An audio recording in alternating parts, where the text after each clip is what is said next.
The ballroom glittered like a palace of glass. Crystal chandeliers swayed above rows of polished mahogany tables, while golden lanterns lined the stage, casting a warm glow across the faces of the wealthy and powerful.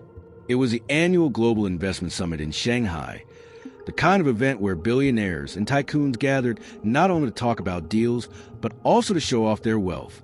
The scent of roasted duck and jasmine tea lingered in the air as waiters in white shirts and black vests weaved between the tables. Among them was David Carter, a tall black man with calm eyes and steady hands. To the guests, he was invisible, just another server making sure the wine glasses stayed full. But behind his quiet expression, David carried a mind sharper than most people in the room. David wasn't just a waiter. He was a linguistic student from New York, spending the summer in Shanghai to continue his research on Mandarin dialects. He took this job at the summit not for money, though he needed it badly, but because it offered him something no university could: access to real conversations, real accents, and real culture. But for now, he blended in, silent, watchful, carrying trays of champagne flutes without spilling a drop. At the center table sat Li Wenlong, one of the wealthiest men in China. His empire spanned construction technology and real estate. He was known for two things: his ruthless business sense and his arrogance. Tonight, he wore a navy silk suit with jade dragon pin on his lapel, as if he carried the nation's pride on his chest. When Li spoke, people laughed. When Li raised a glass, people drank. He had the kind of power that bent a room toward him like gravity. Halfway through the evening, as David leaned in to pour wine into Li's glass, the billionaire looked up, his sharp eyes narrowing at the waiter's face. "Ah," Li said loudly, switching to English so the international guest could understand. "Look at this one. Tall, strong. He should be on a basketball court, not serving wine." The table erupted in laughter. A few even clapped at the crude joke. David froze for a split second, his hand steady on the bottle, before nodding politely and finishing the pour. He had learned to let insults roll off his back. This was the first time someone made a joke about his skin color or assumed his only worth lay in sports or physical strength. But the laughter stung all the same. Li wasn't finished. "Tell me, waiter," he continued, tapping the rim of his glass with a jeweled finger. "Do you even know where you are? This is Shanghai, the heart of the East. Do they have places like this where you come from?" Again, the table laughed. Some guests looked away, uncomfortable, but no one dared challenge the billionaire. David's jaw tightened. His late mother's words echoed in his mind. "Respect yourself, even when others don't. Dignity isn't what people give you. It's what you refuse to lose." He bowed his head slightly and replied softly, "I know exactly where I am, sir, and I'm honored to serve." Li smirked, pleased with the submissive response. Around the room, whispers spread. Other tables began noticing the exchange, sensing that he had found himself a target for entertainment. David moved on to the next table, but inside, a storm was building. He had come to China to learn, to grow, to prove himself. But tonight, he was nothing more than the butt of a joke. As the night deepened, so did Li's mockery. Each time David passed, he would make another remark about his accent, his skin, his role as a servant among kings. The laughter grew louder, filling the grand hall like thunder. David kept his head down, but his eyes, calm and unshaken, hid a secret, a gift no one in that room suspected. Because while he mocked him in English, David understood every word of Mandarin the billionaire whispered to his friends. Not only that, David could speak Mandarin more fluently than many Chinese businessmen in the room. He had studied classical poetry, memorized idioms, and mastered tones that even locals struggled with. And if the moment came, he would reveal it. But not yet. The banquet continued, the tension mounting. Everyone saw the waiter being ridiculed. Everyone laughed along. Everyone except David. Because deep down, he knew something they didn't. The night would not end the way Mr. Li expected. The night was supposed to be about power, wealth, and opportunity. Speeches from tycoons, promises of billion-dollar deals, and glittering performances were all part of the carefully crafted event. But for one corner of the ballroom, all eyes seemed fixed on the subtle battle between Mr. Li Wenlong and the silent waiter who dared to keep his dignity. Every time David Carter passed by, Lee found a reason to mock him.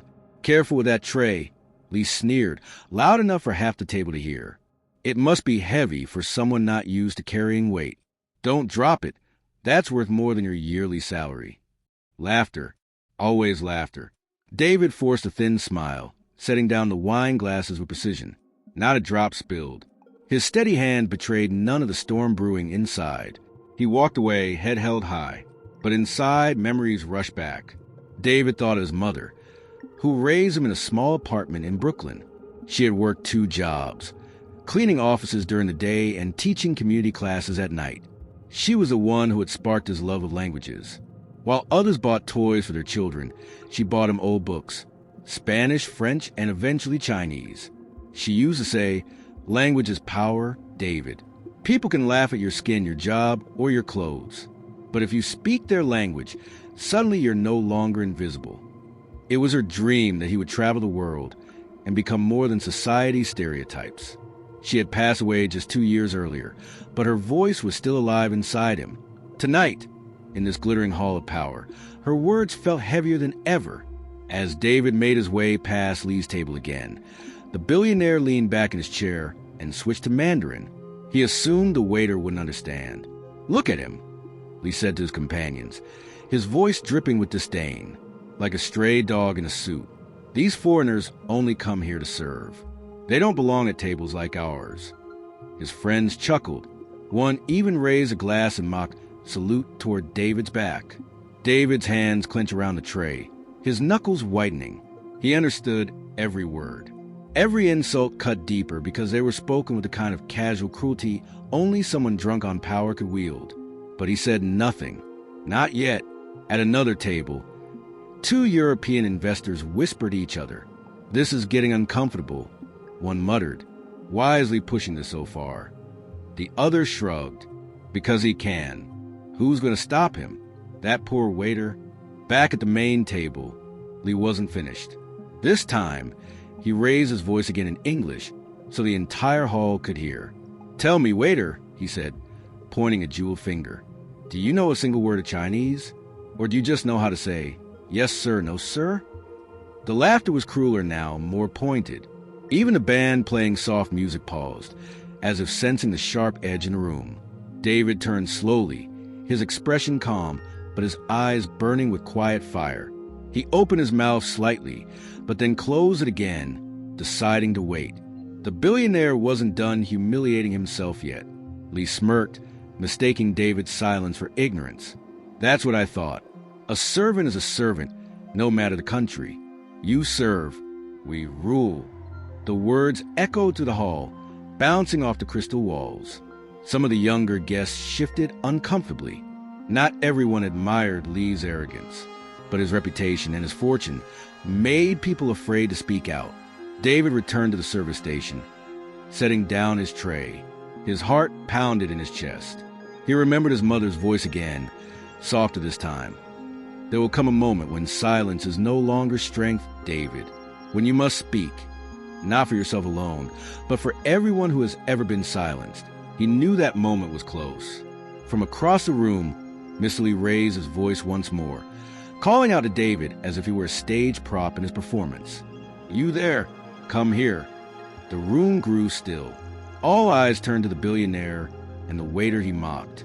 David inhaled slowly and began walking toward the table.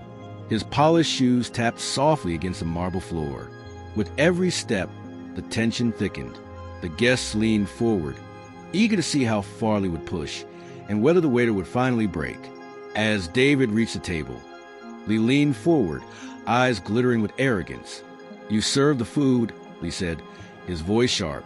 "You don't speak the language of kings." The guests erupted in laughter once again, some covering their mouths, others clapping at the cruelty disguised as humor.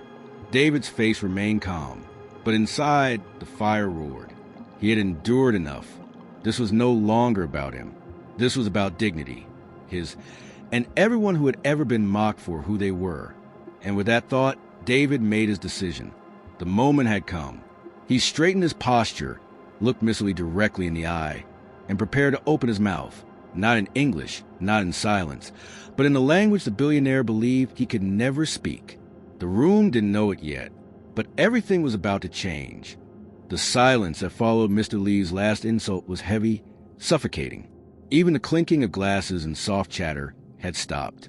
All eyes were fixed on the tall black waiter standing before the billionaire's table. David Carter stood motionless for a moment, his tray at his side, his jaw tightened, his chest rising and falling as though he carried the weight of every insult hurled at him that night. For hours he had swallowed his pride, telling himself to stay calm. But this was the moment his mother had warned him about. He looked directly into Mr. Li's eyes. Calm, steady, unflinching. And then, without warning, David spoke. He said clearly, his voice deep but steady. The words were Mandarin, perfect Mandarin, not the clumsy attempt of a foreigner, but the smooth, tonal precision of someone who had studied for years. The hall froze. Forks hovered midair. Conversations died in throats. Even the band stopped playing. Li Wenlong blinked, his smirk faltering. What did you say? David didn't hesitate. He continued, switching fully into Mandarin. He said firmly, I understand your meaning, but a true gentleman does not humiliate others to prove his own status. Gasps rippled through the hall. The billionaire's guests exchanged wide-eyed looks. Many of them had struggled with Mandarin themselves for years, and yet here was a waiter, a foreigner, speaking it with the grace of a scholar. Li's jaw tightened. He glanced at his companions, as though hoping one of them would laugh, and dismissed the moment as a trick. But no one laughed. The silence was deafening. David stepped closer, lowering his tray onto the table with a steady hand. His voice grew stronger, filled with quiet conviction. In my country, he continued in Mandarin, my mother taught me that respect is not given by wealth, but by character. And tonight, you have shown neither. The words hit like thunder. The room was utterly still. Some guests pressed their hands to their mouths in shock. Others leaned forward, their eyes glittering with admiration. David wasn't finished. He straightened his back and added, You said I cannot speak the language. But not only do I speak Mandarin, I have also studied the Tang poems.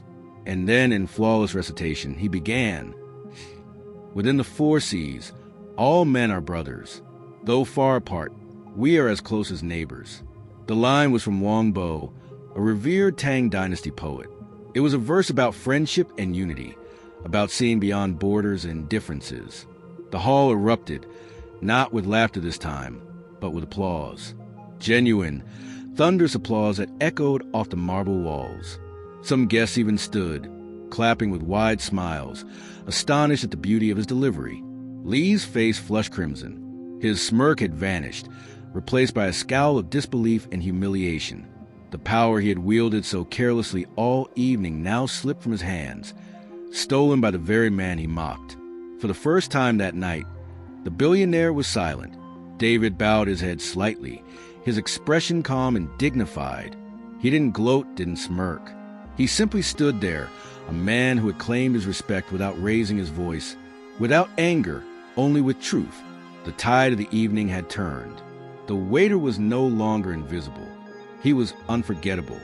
And everyone in that glittering hall knew the battle was far from over, because Mr. Li Wenlong, a man who had never been challenged in public, was not the type to accept humiliation quietly. The duel of words was only just beginning. The duel of words. For a long, breathless moment, the ballroom buzzed with applause and murmurs. Guests who once laughed at David now looked at him with awe. His flawless Mandarin and recitation of Tang poetry had flipped the script entirely. But at the center table, Mr. Li Wenlong sat stiff and seething. His pride, built over decades of wealth and dominance, had been pierced by a single waiter's words. He forced a smile, though his eyes burned with humiliation. Well, he said in Mandarin, loud enough for the room to hear, our guest has memorized a line of poetry. Impressive for a server. His voice dripped with condescension. But a parrot can repeat words it hears. It does not mean the parrot understands their depth. The guests quieted again. They had struck back, trying to reduce David's display to nothing more than mimicry. His tone carried the weight of authority. the arrogance of a man used to winning every verbal duel. David stood calmly, hands folded behind his back. He didn't flinch. "Mr. Li," he replied smoothly, still in Mandarin. "A parrot repeats without meaning, but I speak with intention. And intention reveals a heart." A ripple of approval ran through the audience. A few people clapped softly. Li's jaw tightened. Words are easy. Action is what matters. What action could a waiter show when his only duty is to fill glasses? David tilted his head slightly, his gaze steady. And what action can a king show if he humiliates those who serve him? Even an emperor's robe cannot hide a small heart. Gasps filled the hall. The insult was elegant but sharp, a blade hidden in silk. Guests leaned forward, thrilled by the exchange. Li narrowed his eyes. He was a man of power, not poetry, but he wasn't ready to surrender. He leaned back in his chair, trying to project calm. "You speak of emperors," Li said, his voice like ice, "but you forget where you stand. This is my country, my table, my event. You are here because I allow it." David's lips curved in the faintest smile. "And yet," he replied softly, "respect is not something you can grant or withhold. It is something you must earn. Even in your country, even at your table, truth speaks louder than wealth." The room stirred. Some guests nodded. Others whispered, astonished at the waiter's courage. Li, desperate to regain control, leaned forward. "You quote Tang poetry," he said coldly. "Then tell me, what of loyalty? What of knowing your place?" Confucius himself said, "Let the ruler be ruler, the subject be subject, the father be father, the son be son." Do you deny this wisdom? It was a clever move, twisting Confucius in order to suggest David should accept his lower station. But David did not hesitate. Confucius also said, he countered, "Virtue is not left to stand alone. He who practices it will have neighbors." He paused, his voice steady and rich. "Virtue attracts respect. Arrogance repels it. A true leader does not need to remind others of his place. His character speaks for him." Applause broke out again, louder this time, spreading like fire through the hall. Guests who had been silent earlier now clapped openly, their admiration spilling over. Li's face darkened. He could feel the ground shifting beneath him, his control slipping away. For years he had commanded rooms with his wealth, silencing critics with fear. But tonight, in front of his peers, a simple waiter had exposed the hollowness of his pride. The applause grew until it drowned out the music, the clinking of glasses, even the beating of Li's own heart. David bowed slightly, not to Li but to the audience. "I came here tonight to serve with dignity," he said in Mandarin. "I will leave knowing that dignity is something no one can take away, unless I give it." The hall erupted into a standing ovation. Men and women in suits and gowns rose to their feet, clapping, cheering, even whistling. The applause rolled like thunder, shaking the chandeliers above. Li remained seated, stiff as stone, his hands clenched around the arms of his chair. His empire, his wealth, his pride, none of it mattered in that moment. He had been defeated, not by money, not by power, but by truth spoken in his own language. David bowed once more, his face calm, his posture dignified. He had not raised his voice, had not insulted without reason. He had simply spoken, and the room had listened. For the first time in his life, Mr. Li Wenlong had no reply. The duel of words was over, and the victor was the man he had tried to humiliate. The ballroom was still buzzing, the echoes of applause lingering like a storm that refused to pass. Some guests were still on their feet, clapping and nodding toward David, while others whispered in disbelief at what they had just witnessed. A waiter, someone they hadn't even noticed at the beginning of the evening, had humbled one of the most powerful men in the country. At the center of it all, Mr. Li Wenlong sat frozen in his chair. His face was pale, his jaw rigid. The billionaire who had commanded rooms with arrogance and wealth for decades now found himself stripped bare in front of his peers. For the first time, he realized that respect could not be bought, and power could not protect him from truth. David Carter, standing tall and composed, lifted his tray once more. He bowed respectfully to the guests, not to mock Li, not to gloat, but to show that even in victory, he remained humble. Then he turned and began to walk away, his polished shoes tapping softly against the marble floor.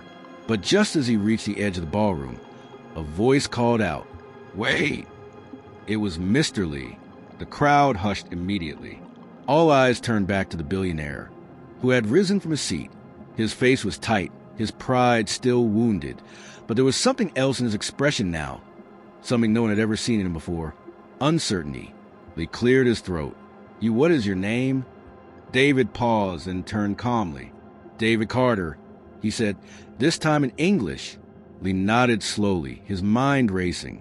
For a moment, it seemed as if he might lash out again, as if his pride might not allow him to admit defeat. But then, to the astonishment of everyone in the room, Lee gave a small, almost reluctant bow of his head. "You have courage," he said quietly in Mandarin, "and wisdom, more than many men I know." The hall stirred with surprise. It was an apology, not fully, but it was something unthinkable, coming from a man like Li Wenlong. David gave a polite nod in return. "Thank you, Mr. Li. Respect goes both ways." And with that, he walked out of the hall, leaving behind a stunned silence. In the days that followed, whispers of the confrontation spread far beyond the ballroom. Business tycoons who had been there told the story to their colleagues. Journalists caught wind of the exchange, though the official reports downplayed the details. Yet, no matter how the tale was retold, one truth remained constant. The black waiter who spoke Mandarin had stood up to a billionaire and won. For David, the moment became a turning point. The story of his courage opened doors he had never imagined. Universities reached out, inviting him to speak about language and culture. Companies sought him as an interpreter and consultant, seeing in him not just fluency, but wisdom and dignity. In time, David became known not just as a linguist, but as a bridge between worlds, a man who proved that respect and humanity mattered more than wealth or status. He traveled across Asia and Africa, speaking about cultural understanding, about the power of language to connect hearts instead of divide them. As for Mr. Li Wenlong, the encounter left a mark he could not erase. At first, he tried to dismiss it, telling himself that the applause of one night meant nothing. But privately, he found himself haunted by David's words. Even an emperor's robe cannot hide a small heart. Months later, Li's business empire faced challenges. Deals slipped through his fingers, partners grew wary of his arrogance, and whispers of his humiliation at the summit followed him wherever he went. Eventually, he began to soften, not much, but enough that those close to him noticed. He treated his staff with a little more respect, his words with a little more care. Some said the billionaire was never the same again. Others believed that was the night he finally began to understand what true power meant. Years later, when David stood on a stage in Beijing delivering a keynote speech about cultural unity, he quoted the same Tang poem he had recited that night at the summit. "Within the four seas, all men are brothers. Though far apart, we are as close as neighbors."